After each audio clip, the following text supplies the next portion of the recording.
Today we're going to talk about what camouflage pattern you should pick for your environment and some other considerations that you should make when picking that camouflage pattern.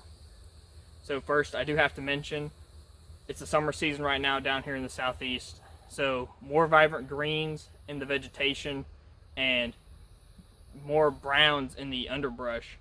So when we're looking at specific camouflage patterns to Proctor, you just got to keep that in mind. We got to kind of match the palette, so we're not testing something that's super brown that we know might not be as efficient as something that has some greens in it. Anyways, let's get on to our methods. So our first method is going to be that we're going to buy a piece of camouflage equipment in that pattern through a decent retailer that offers a good return policy, so if it doesn't quite work out, we can just send it back to them at little to no cost to us. So what we're going to do with the equipment is we're going to place it on a clothes hanger and hang it throughout our environment or lay it on the ground and take multiple pictures from multiple angles with different lighting conditions and around different types of vegetation to kind of build us an overall camouflage profile of that pattern. For our second method, we're going to do something a little bit similar to the first. We're going to buy a camouflage sample from a company that makes camouflage fabric in a multiple variety of patterns. So these ones were given to me for free, so you don't have to worry about them being this small. They usually come a little bit bigger than this. But the process is more or less going to be the same. You hang it or you set it on the ground and you just take multiple pictures of it, multiple lighting conditions, etc., etc. Now we're going to move on to considerations that you should be making when picking your camouflage pattern. Considerations for the camouflage pattern you should pick are as follows. So first, you're going to have cost. So something like the M81 Woodland versus the Pincock Green Zone, the M81 Woodland by far is going to be cheaper, not only in terms of uniforms, it'll be in terms of chest rigs, pouches, slings, you name it. Number 2 on our list is going to be personal identification. So what do I mean by that?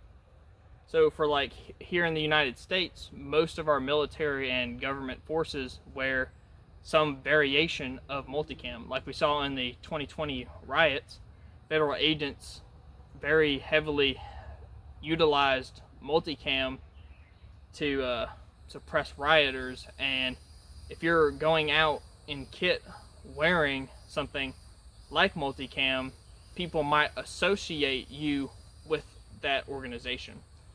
And what that can lead to is, you might be walking down the street and you're going to catch a Molotov cocktail to the back of the head and you're not even going to know why. But that's really only because somebody might be associating you with that organization. And on the flip side of that, if you're working with, I'm not going to say untrained, but less trained civilians or other individuals, like we've seen in the war on Ukraine, like this group, they maneuvered around. They ended up getting shot by their own guys because they had a very hard time at that distance of like 100 yards telling who they were because they couldn't quite see their armbands, but they were wearing, just multicam uniforms. And things like that, blue on blue, can happen in environments where people are getting shot at, they're freaking out, they're trying not to get blown up, and amidst all the chaos, things get a little confused. So you don't want to try to make that any harder on yourself than it needs to be. So that's why I recommend, especially if you're going to be an organization or a small group that trains, try to pick a pattern that is not currently fielded by a government agency. So number 3 on our list is going to be ease of access. So what I mean by that is, M81 Woodland is in every single surplus store that you're going to come across. However, something like Pincock Green Zone, you're never going to find it in a military surplus store. If you do, I'd be absolutely shocked. But you might be able to find it in something like an airsoft store if you have one of those near you. So it really depends on how easy can you get a hold of those items. So like Pincock Green Zone, pretty much going to be online only. If it runs out of stock online, you're essentially on the wait list to pick it up. Number 4 on our list is going to be performance. So performance for what we do is not as important as some people think it is. So something like the M81 Woodland pattern or other patterns made in the 80s or 90s, they can do fairly okay in the environments that they were designed for. Once you start getting into like transitional periods, like in the fall and spring, their effectiveness might dwindle a little bit. But that's not, everything. It also depends on how you as an individual move through your environment. Are you adhering to the 7 S's of camouflage? Because if you're silhouetting yourself on top of a hill, it doesn't really matter what camouflage pattern you're wearing.